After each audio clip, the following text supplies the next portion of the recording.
Chapter 8. In the Attic. The first night she spent in her attic was a thing Sarah never forgot. During its passing she lived through a wild, unchildlike woe, of which she never spoke to anyone about her. There was no one who would have understood. It was, indeed, well for her that as she lay awake in the darkness, her mind was forcibly distracted now and then by the strangeness of her surroundings. It was, perhaps, well for her that she was reminded by her small body of material things. If this had not been so, the anguish of her young mind might have been too great for a child to bear. But really, while the night was passing, she scarcely knew that she had a body at all, or remembered any other thing than one. "My papa is dead," she kept whispering to herself. "My papa is dead."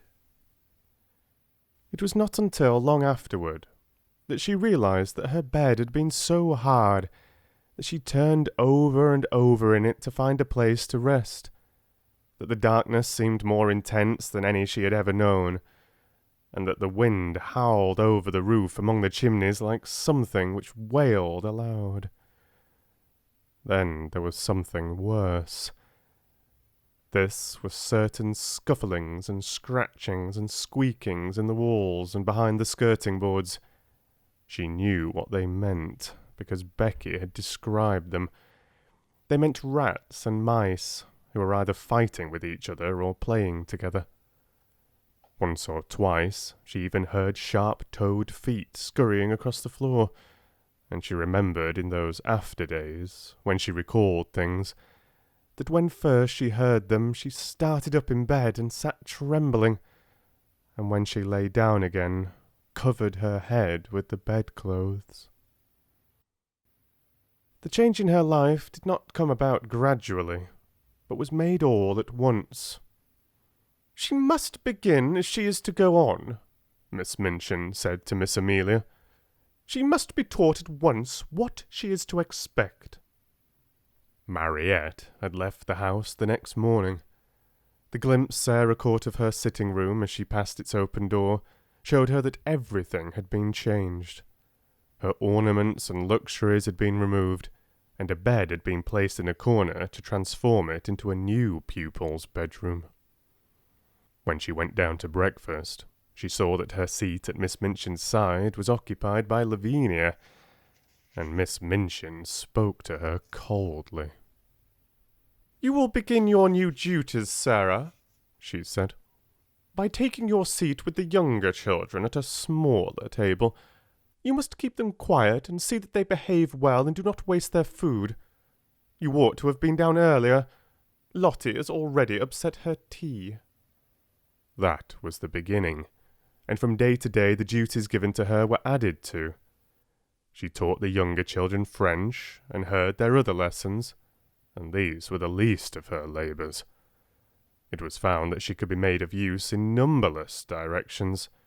She could be sent on errands at any time and in all weathers. She could be told to do other things people neglected. The cook and the housemaids took their tone from Miss Minchin and rather enjoyed ordering about the young one who had been made so much fuss over for so long. They were not servants of the best class, and had neither good manners nor good tempers, and it was frequently convenient to have at hand someone on whom blame could be laid. During the first month or two, Sarah thought that her willingness to do things as well as she could, and her silence under reproof, might soften those who drove her so hard. In her proud little heart she wanted them to see that she was trying to earn her living and not accepting charity. But the time came when she saw that no one was softened at all, and the more willing she was to do as she was told, the more domineering and exacting careless housemaids became, and the more ready a scolding cook was to blame her. If she had been older, Miss Minchin would have given her the bigger girls to teach and saved money by dismissing an instructress. But while she remained and looked like a child, she could be made more useful as a sort of little superior errand girl and maid of all work. An ordinary errand boy would not have been so clever and reliable. Sarah could be trusted with difficult commissions and complicated messages. She could even go and pay bills, and she combined with this the ability to dust a room well and to set things in order. Her own lessons became things of the past. She was taught nothing, and only after long and busy days spent in running here and there at everybody's orders was she grudgingly allowed to go into the deserted schoolroom with a pile of old books and study alone at night. If I do not remind myself of the things I have learned, perhaps I may forget them, she said to herself. I am almost a scullery maid, and if I am a scullery maid who knows nothing, I shall be like poor Becky. I wonder if I could quite forget, and begin to drop my H's and not remember that Henry VIII had 6 wives. One of the most curious things in her new existence was her changed position among the pupils. Instead of being a sort of small royal personage among them, she no longer seemed to be one of their number at all. She was kept so constantly at work that she scarcely ever had an opportunity of speaking to any of them, and she could not avoid seeing that Miss Minchin preferred that she should live a life apart from that of the occupants of the schoolroom. I will not have her forming intimacies and talking to the other children, that lady said. Girls like a grievance, and if she begins to tell romantic stories about herself, she will become an ill-used heroine, and parents will be given a wrong impression. It is better that she should live a separate life, one suited to her circumstances. I am giving her a home. That is more than she has any right to expect from me. Sarah did not expect much, and was far too proud to try to continue to be intimate with girls who evidently felt rather awkward and uncertain about her. The fact was that Miss Minchin's pupils were a set of dull, matter-of-fact young people.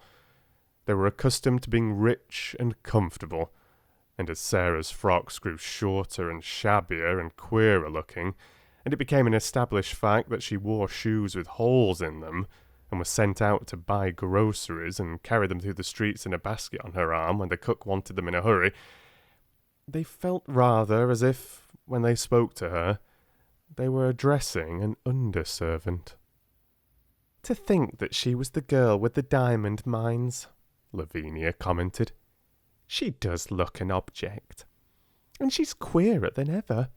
I never liked her much, but I can't bear that way she has now of looking at people without speaking, just as if she was finding them out. I am, said Sarah promptly when she heard of this. That's what I look at some people for. I like to know about them. I think them over afterward. The truth was that she had saved herself annoyance several times by keeping her eye on Lavinia, who was quite ready to make mischief, and would have been rather pleased to have made it for the ex-show pupil. Sarah never made any mischief herself, or interfered with anyone. She worked like a drudge. She tramped through the wet streets, carrying parcels and baskets. She laboured with the childish inattention of the little one's French lessons. As she became shabbier and more forlorn-looking, she was told that she had better take her meals downstairs. She was treated as if she was nobody's concern, and her heart grew proud and sore, but she never told anyone what she felt. Soldiers don't complain, she would say between her small shut teeth. I am not going to do it. I will pretend this is a part of a war. But there were hours when her child heart might almost have broken with loneliness. But for 3 people. The first, it must be owned, was Becky. Just Becky. Throughout all that first night spent in the garret, she had felt a vague comfort in knowing that on the other side of the wall in which the rats scuffled and squeaked, there was another young human creature. And during the nights that followed, the sense of comfort grew. They had little chance to speak to each other during the day. Each had her own tasks to perform, and any attempt at conversation would have been regarded as a tendency to loiter and lose time. "Don't mind me, miss," Becky whispered during the first morning. "If I don't say nothing polite. Someone 'ud be down on us if I did. I means please and thank you and beg pardon, but I doesn't take time to say it." But before daybreak, she used to slip into Sarah's attic and button her dress and give her such help as she required before she went downstairs to light the kitchen fire. And when night came, Sarah always heard the humble knock at her door, which meant that her handmaid was ready to help her again if she was needed. During the first weeks of her grief, Sarah felt as if she was too stupefied to talk, so it happened that some time passed before they saw each other much or exchanged visits. Becky's heart told her that it was best that people in trouble should be left alone. The second of the trio of comforters was Ermengarde, but odd things happened before Ermengarde found her place. When Sarah's mind seemed to awaken again to life about her, she realised that she had forgotten that an Ermengarde lived in the world. The two had always been friends, but Sarah had felt as if she were years the older. It could not be contested that Ermengarde was as dull as she was affectionate. She clung to Sarah in a simple, helpless way. She brought her lessons to her that she might be helped. She listened to her every word and besieged her with requests for stories.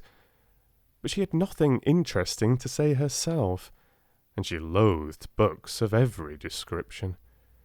She was, in fact, not a person one would remember when one was caught in the storm of a great trouble, and Sarah forgot her. It had been all the easier to forget her because she had been suddenly called home for a few weeks.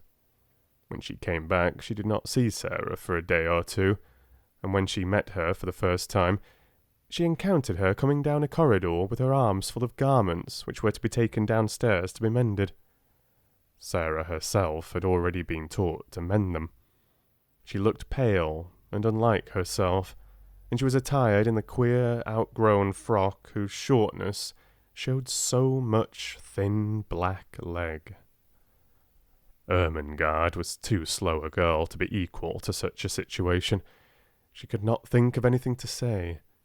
She knew what had happened, but somehow she'd never imagined Sarah could look like this. So odd and poor, and almost like a servant. It made her quite miserable, and she could do nothing but break into a short hysterical laugh and exclaim, aimlessly and as if without any meaning, Oh, Sarah, is that you?" "Yes," answered Sarah, and suddenly a strange thought passed through her mind and made her face flush. She held the pile of garments in her arms, and her chin rested upon the top of it to keep it steady. Something in the look of her straight, gazing eyes made Ermengarde lose her wits still more. She felt as if Sarah had changed into a new kind of girl, and she had never known her before. Perhaps it was because she had suddenly grown poor and had to mend things and work like Becky. "Oh," she stammered. How are you?" "I don't know," Sarah replied. "How are you?" I'm quite well," said Ermengarde, overwhelmed with shyness. Then, spasmodically, she thought of something to say which seemed more intimate. Are you very unhappy?" she said in a rush. Then Sarah was guilty of an injustice. Just at that moment her torn heart swelled within her, and she felt that if anyone was as stupid as that, one had better get away from her. "What do you think?" she said. "Do you think I am very happy?" and she marched past her without another word. In course of time, she realized that if her wretchedness had not made her forget things, she would have known that poor, dull Ermengarde was not to be blamed for her unready, awkward ways. She was always awkward, and the more she felt, the more stupid she was given to being. But the sudden thought which had flashed upon her had made her oversensitive. "She's like the others," she had thought. "She does not really want to talk to me. She knows no one does." So for several weeks a barrier stood between them. When they met by chance, Sarah looked the other way, and Ermengarde felt too stiff and embarrassed to speak. Sometimes they nodded to each other in passing, but there were times when they did not even exchange a greeting. "If she would rather not talk to me," Sarah thought, "I will keep out of her way. Miss Minchin makes that easy enough." Miss Minchin made it so easy that at last they scarcely saw each other at all. At that time it was noticed that Ermengarde was more stupid than ever, and that she looked listless and unhappy. She used to sit in the window seat, huddled in a heap, and stare out of the window without speaking. Once Jessie, who was passing, stopped to look at her curiously. "What are you crying for, Ermengarde?" she asked. "I'm not crying," answered Ermengarde in a muffled, unsteady voice. "You are," said Jessie. "A great big tear just rolled down the bridge of your nose and dropped off the end of it. And there goes another." "Well," said Ermengarde, "I'm miserable, and no one need interfere." And she turned her plump back and took out her handkerchief and boldly hid her face in it. That night, when Sarah went to her attic, she was later than usual. She'd been kept at work until after the hour at which the pupils went to bed, and after that she had gone to her lessons in the lonely schoolroom. When she reached the top of the stairs, she was surprised to see a glimmer of light coming from under the attic door. "Nobody goes there but myself," she thought quickly. "But someone has lighted a candle." Someone had indeed lighted a candle, and it was not burning in the kitchen candlestick she was expected to use, but in one of those belonging to the pupils' bedrooms. The someone was sitting upon the battered footstool, and was dressed in her nightgown and wrapped up in a red shawl. It was Ermengarde. "Ermengarde!" cried Sarah. She was so startled that she was almost frightened. "You will get into trouble." Ermengarde stumbled up from her footstool. She shuffled across the attic in her bedroom slippers, which were too large for her. Her eyes and nose were pink with crying. "I know I shall, if I'm found out," she said. "But I don't care. I don't care a bit. Oh, Sarah, please tell me. What is the matter? Why don't you like me any more?" Something in her voice made the familiar lump rise in Sarah's throat. It was so affectionate and simple, so like the old Ermengarde who had asked her to be best friends. It sounded as if she had not meant what she had seemed to mean during these past weeks.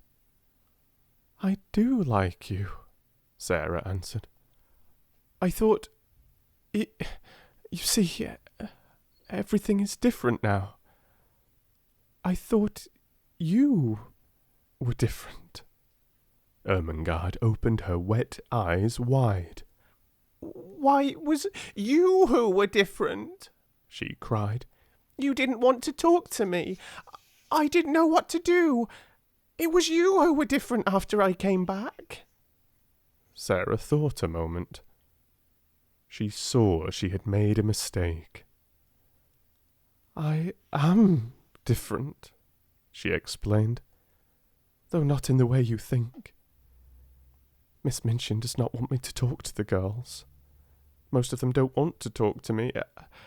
I thought perhaps you didn't.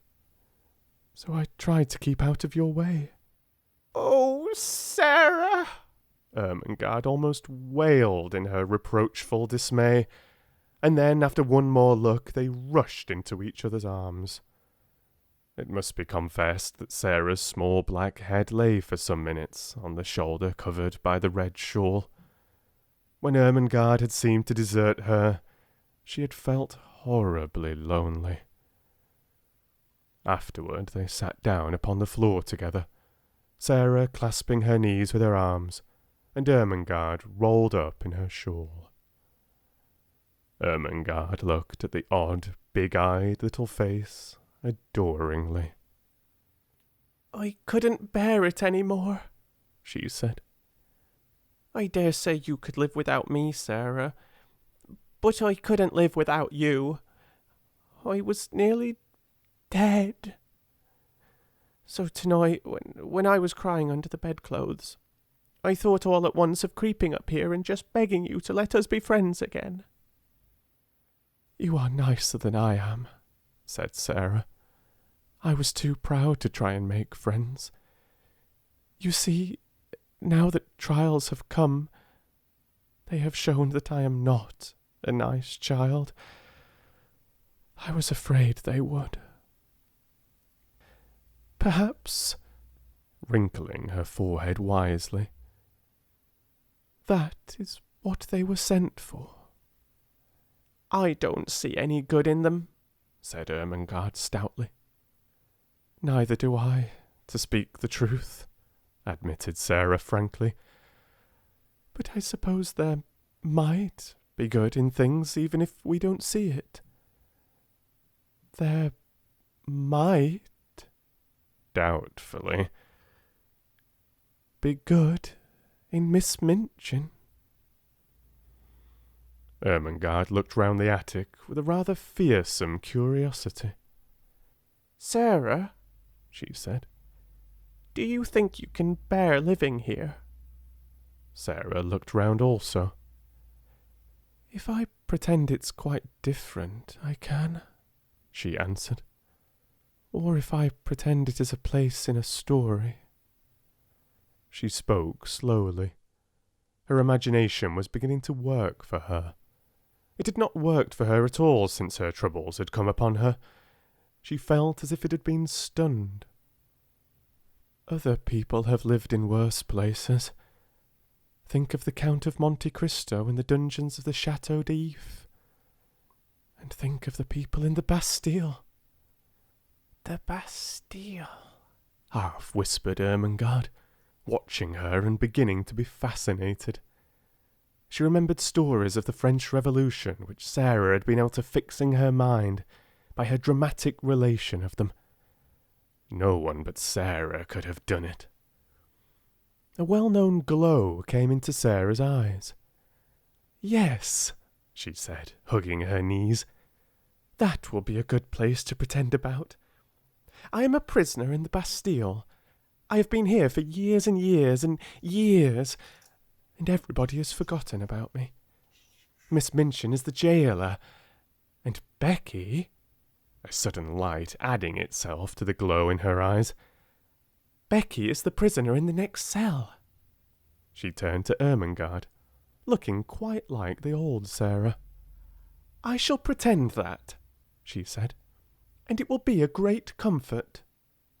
Ermengarde was at once enraptured and awed. And will you tell me all about it? She said. May I creep up in here at night, whenever it is safe, and hear the things you have made up in the day? It will seem as if we were more best friends than ever. Yes, answered Sarah, nodding. Adversity tries people, and mine has tried you, and proved how nice you are.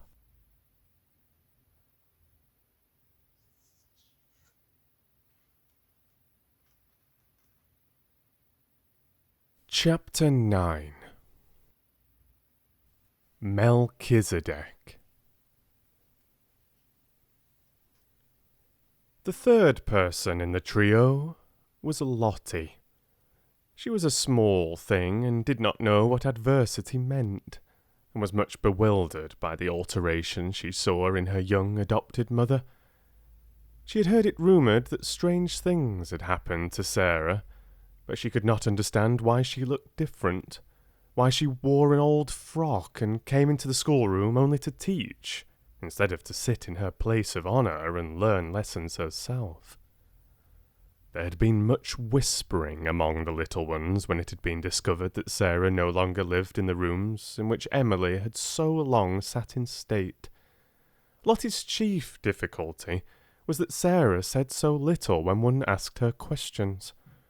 At 7, mysteries must be made very clear if one is to understand them. "Are you very poor now, Sarah?" she had asked confidentially the first morning her friend took charge of the small French class. "Are you as poor as a beggar?" She thrust a fat hand into the slim one and opened round, tearful eyes. "I don't want you to be as poor as a beggar." She looked as if she was going to cry, and Sarah hurriedly consoled her. "Beggars have nowhere to live," she said courageously. "I have a place to live in." "Where do you live?" persisted Lottie. "The new girl sleeps in your room, and it isn't pretty any more." "I live in another room," said Sarah. "Is it a nice one?" inquired Lottie. "I want to go and see it." "You must not talk," said Sarah. "Miss Minchin is looking at us. She will be angry with me for letting you whisper." She had found out already that she was to be held accountable for everything which was objected to. If the children were not attentive, if they talked, if they were restless, it was she who would be reproved. But Lottie was a determined little person. If Sarah would not tell her where she lived, she would find out in some other way. She talked to her small companions and hung about the elder girls and listened when they were gossiping, and acting upon certain information they had unconsciously let drop, she started late one afternoon on a voyage of discovery, climbing stairs she had never known the existence of, until she reached the attic floor. There she found 2 doors near each other, and opening one, she saw her beloved Sarah standing upon an old table and looking out of a window. "Sarah!" she cried aghast. "Mama Sarah!" She was aghast because the attic was so bare and ugly and seemed so far away from all the world. Her short legs had seemed to have been mounting hundreds of stairs. Sarah turned round at the sound of her voice. It was her turn to be aghast. What would happen now? If Lottie began to cry and anyone chanced to hear, they were both lost. She jumped down from her table and ran to the child. "Don't cry and make a noise," she implored. "I shall be scolded if you do, and I have been scolded all day. It's not such a bad room, Lottie." "Isn't it?" gasped Lottie, and as she looked round it she bit her lip. She was a spoiled child yet, but she was fond enough of her adopted parent to make an effort to control herself for her sake. Then somehow it was quite possible that any place in which Sarah lived might turn out to be nice. "Why isn't it, Sarah?" she almost whispered. Sarah hugged her close and tried to laugh. There was a sort of comfort in the warmth of the plump, childish body. She had had a hard day and had been staring out of the windows with hot eyes. "You can see all sorts of things you can't see downstairs," she said. "What sort of things?" demanded Lottie, with that curiosity Sarah could always awaken even in bigger girls. "Chimneys, quite close to us, with smoke curling up in wreaths and clouds and going up into the sky, and sparrows hopping about and talking to each other just as if they were people, and other attic windows where heads may pop out at any minute and you can wonder who they belong to. And it all feels as high up, as if it was another world. "Oh, let me see it," cried Lottie. "Lift me up." Sarah lifted her up, and they stood on the old table together and leaned on the edge of the flat window in the roof and looked out. Anyone who has not done this does not know what a different world they saw. The slates spread out on either side of them and slanted down into the rain gutter pipes. The sparrows, being at home there, twittered and hopped about quite without fear. 2 of them perched on the chimney top nearest and quarrelled with each other fiercely, until one pecked the other and drove him away. The garret window next to theirs was shut, because the house next door was empty. "I wish someone lived there," Sarah said. "It is so close that if there was a little girl in the attic we could talk to each other through the windows and climb over to see each other, if we were not afraid of falling." The sky seemed so much nearer than when one saw it from the street that Lottie was enchanted. From the attic window, among the chimney pots, the things which were happening in the world below seemed almost unreal. One scarcely believed in the existence of Miss Minchin and Miss Amelia in the schoolroom, and the rolls of wheels in the square seemed a sound belonging to another existence. "Oh, Sarah," cried Lottie, cuddling her guarding arm. "I like this attic. I like it. It is nicer than downstairs." "Look at that sparrow," whispered Sarah. "I wish I had some crumbs to throw to him." "I have some," came a little shriek from Lottie. "I have part of a bun in my pocket. I bought it with my penny yesterday, and I saved a bit." When they threw out a few crumbs, the sparrow jumped and flew away to an adjacent chimney top. He was evidently not accustomed to intimacies in attics, and unexpected crumbs startled him.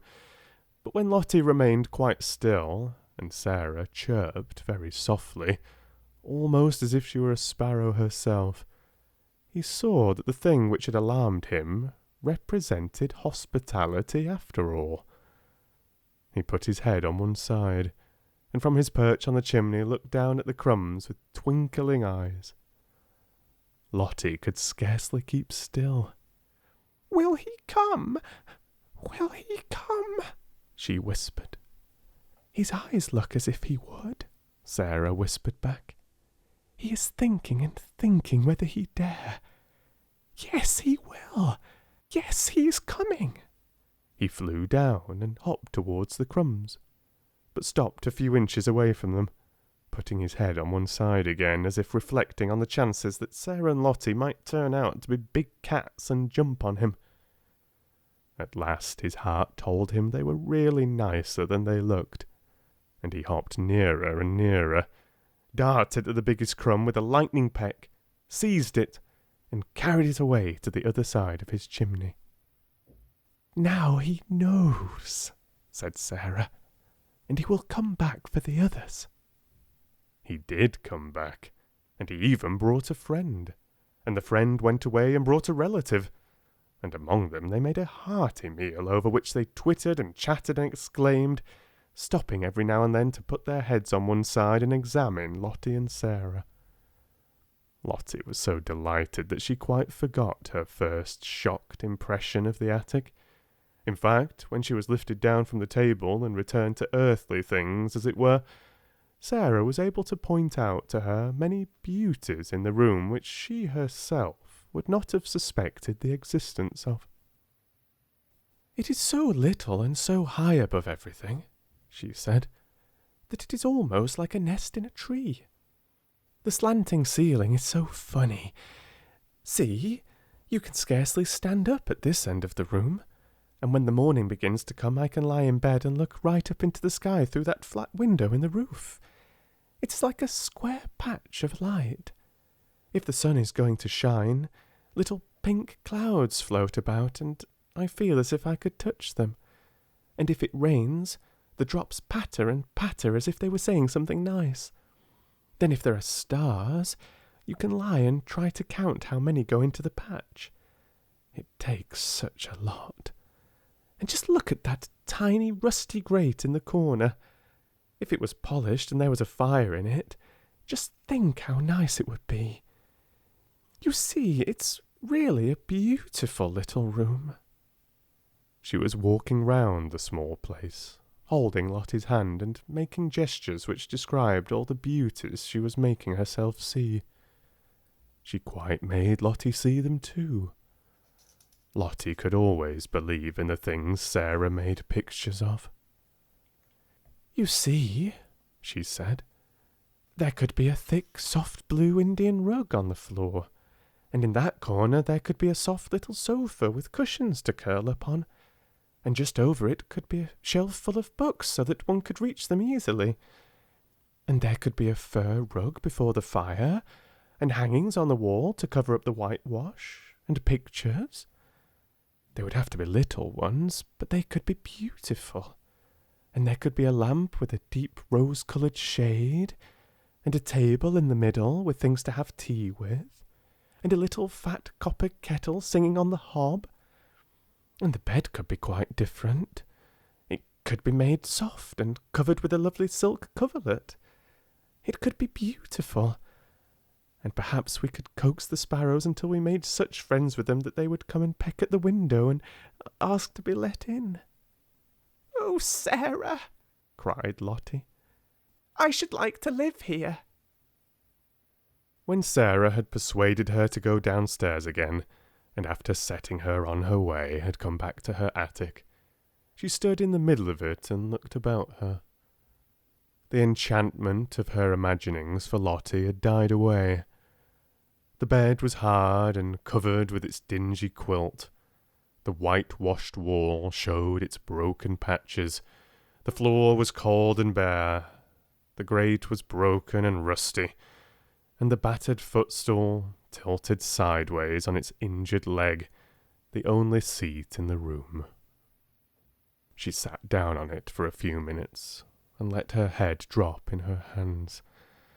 The mere fact that Lottie had come and gone away again made things seem a little worse, just as perhaps prisoners feel a little more desolate after visitors come and go, leaving them behind. "It's a lonely place," she said.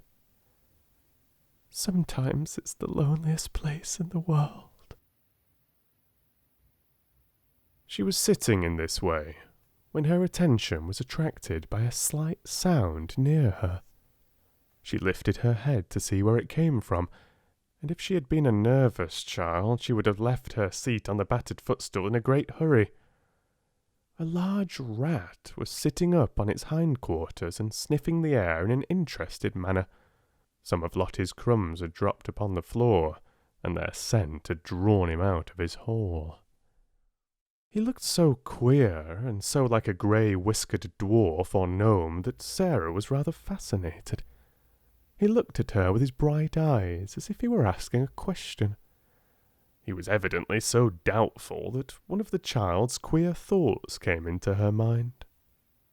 "I dare say it is rather hard to be a rat," she mused. "Nobody likes you. People jump and run away and scream out, 'Oh, a horrid rat!' I shouldn't like people to scream and jump and say, 'Oh, a horrid Sarah,' the moment they saw me, and set traps for me and pretend they were dinner. It's so different to be a sparrow. But nobody asked this rat if he wanted to be a rat when he was made. Nobody said, 'Wouldn't you rather be a sparrow?'" She had sat so quietly that the rat had begun to take courage. He was very much afraid of her, but perhaps he had a heart like the sparrow, and it told him that she was not a thing which pounced. He was very hungry. He had a wife and a large family in the wall, and they had had frightfully bad luck for several days. He had left the children crying bitterly, and felt he would risk a good deal for a few crumbs, so he cautiously dropped upon his feet. "Come on," said Sarah. "I'm not a trap. You can have them, poor thing.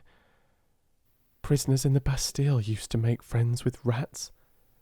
Suppose I make friends with you. How it is that animals understand things, I do not know, but it is certain that they do understand. Perhaps there is a language which is not made of words, and everything in the world understands it. Perhaps there is a soul hidden in everything, and it can always speak, without even making a sound, to another soul. But whatsoever was the reason, the rat knew from that moment that he was safe, even though he was a rat. He knew that this young human being sitting on the red footstool would not jump up and terrify him with wild, sharp noises, or throw heavy objects at him which, if they did not fall and crush him, would send him limping in his scurry back to his hole. He was really a very nice rat, and did not mean the least harm. When he had stood on his hind legs and sniffed the air, with his bright eyes fixed on Sarah, he had hoped that she would understand this, and would not begin by hating him as an enemy. When the mysterious thing which speaks without saying any words told him that she would not, he went softly towards the crumbs and began to eat them. As he did, he glanced every now and then at Sarah, just as the sparrows had done, and his expression was so very apologetic that it touched her heart. She sat and watched him without making any movement. One crumb was very much larger than the others. In fact, it could scarcely be called a crumb. It was evident that he wanted that piece very much, but it lay quite near the footstool, and he was still rather timid. I believe he wants it to carry to his family in the wall, Sarah thought. If I do not stir at all, perhaps he will come and get it. She scarcely allowed herself to breathe, she was so deeply interested. The rat shuffled a little nearer, and ate a few more crumbs. Then he stopped and sniffed delicately, giving a side glance at the occupant of the footstool. Then he darted at the piece of bun with something very like the sudden boldness of the sparrow, and the instant he had possession of it, fled back to the wall, slipped down a crack in the skirting board, and was gone. I knew he wanted it for his children, said Sarah. I do believe I could make friends with him.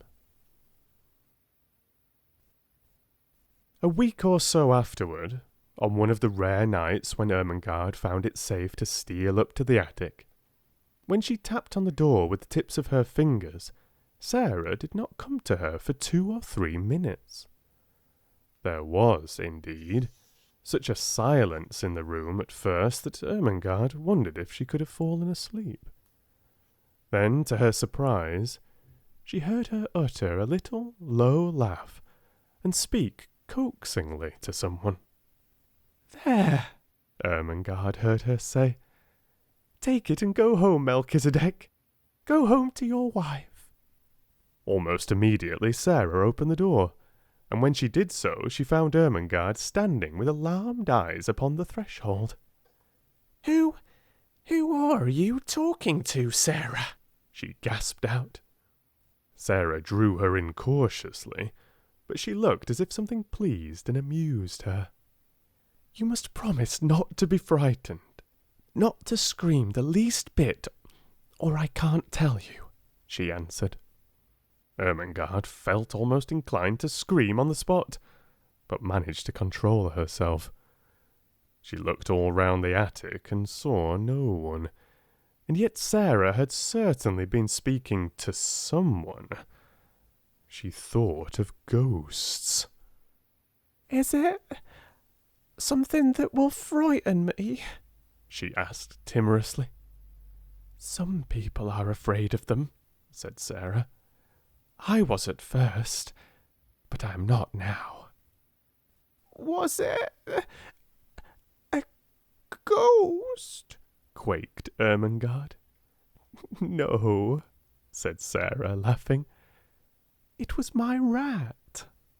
Ermengarde made one bound and landed in the middle of the little dingy bed.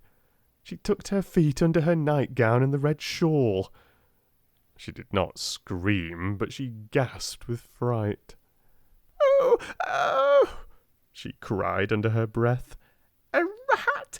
A rat!" "I was afraid you would be frightened," said Sarah. "But you needn't be. I am making him tame. He actually knows me and comes out when I call him. Are you too frightened to want to see him?" The truth was that as the days had gone on, and with the aid of scraps brought up from the kitchen a curious friendship had developed, she had gradually forgotten that the timid creature she was becoming familiar with was a mere rat. At first Ermengarde was too much alarmed to do anything but huddle in a heap upon the bed and tuck up her feet, but the sight of Sarah's composed little countenance and the story of Melchizedek's first appearance began at last to rouse her curiosity, and she leaned forward over the edge of the bed and watched Sarah go and kneel down by the hole in the skirting board. He won't run out quickly and jump on the bed, will he?" she said. "No," answered Sarah. "He's as polite as we are. He's just like a person. Now, watch." She began to make a low whistling sound, so low and coaxing that it could only have been heard in entire stillness. She did it several times, looking entirely absorbed in it. Ermengarde thought she looked as if she were working a spell. And at last, evidently in response to it, a grey-whiskered, bright-eyed head peeped out of the hole. Sarah had some crumbs in her hand. She dropped them, and Melchizedek came quietly forth and ate them. A piece of larger size than the rest he took and carried in the most business-like manner back to his home. "You see," said Sarah, "that is for his wife and children. He is very nice. He only eats the little bits. After he goes back I can always hear his family squeaking for joy. There are 3 kinds of squeaks. One kind is the children's, and one is Mrs. Melchizedek's, and one is Melchizedek's own." Ermengarde began to laugh. "Oh, Sarah," she said, "you are queer, but you are nice." "I know I am queer," admitted Sarah cheerfully, "and I try to be nice." She rubbed her forehead with her little brown paw, and a puzzled, tender look came into her face. "Papa always laughed at me," she said, "but I liked it. He thought I was queer, but he liked me to make up things. I can't help making up things. If I didn't, I don't believe I could live." She paused and glanced around the attic. "I'm sure I couldn't live here," she added in a low voice. Ermengarde was interested, as she always was. "When you talk about things," she said, "they seem as if they grew real. You talk about Melchizedek as if he was a person." "He is a person," said Sarah. "He gets hungry and frightened just as we do, and he is married and has children. How do we know he doesn't think things just as we do? His eyes look as if he was a person. That's why I gave him a name." She sat down on the floor in her favourite attitude, holding her knees. "Besides," she said, "he is a Bastille rat sent to be my friend. I can always get a bit of bread the cook has thrown away, and it is quite enough to support him." "Is it the Bastille yet?" asked Ermengarde eagerly. "Do you always pretend it is the Bastille?" "Nearly always," answered Sarah. "Sometimes I try to pretend it is another kind of place, but the Bastille is generally easiest, particularly when it is cold." Just at that moment, Ermengarde almost jumped off the bed. She was so startled by a sound she heard. It was like 2 distinct knocks on the wall. "What is that?" she exclaimed. Sarah got up from the floor and answered quite dramatically. "It is the prisoner in the next cell." "Becky!" cried Ermengarde, enraptured. "Yes," said Sarah. "Listen. The 2 knocks meant, 'Prisoner, are you there?'" She knocked 3 times on the wall herself, as if in answer. "That means, 'Yes, I am here, and all is well.'" 4 knocks came from Becky's side of the wall. "That means," exclaimed Sarah, "Then, fellow sufferer, we will sleep in peace. Good night." Ermengarde quite beamed with delight. "Oh, Sarah," she whispered joyfully. "it is like a story." "It is a story," said Sarah. "Everything's a story. You are a story. I am a story. Miss Minchin is a story." And she sat down again and talked until Ermengarde forgot that she was a sort of escaped prisoner herself, and had to be reminded by Sarah that she could not remain in the Bastille all night, but must steal noiselessly downstairs again and creep back into her deserted bed.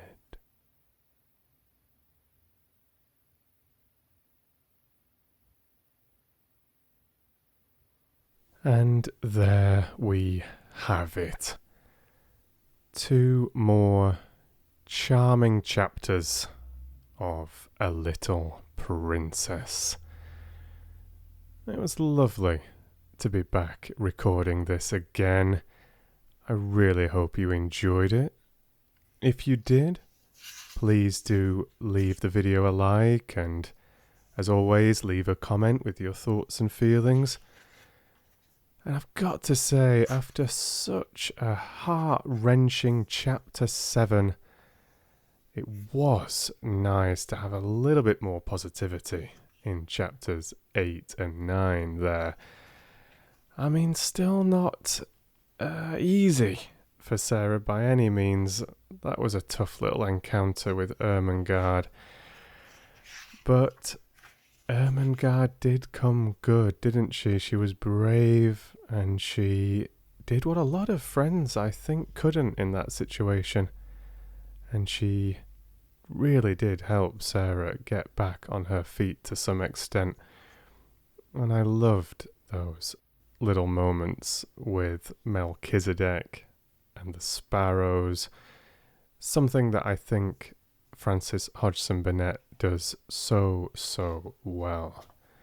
These lovely little moments with nature, with animals, just with the simple things that are so easily overlooked. So thank you so very much for listening. Thank you for spending this time with me today. And do join me for the next part, where we will be starting with chapter 10, The Indian Gentleman. You take care, wherever you are, and whatever you're up to.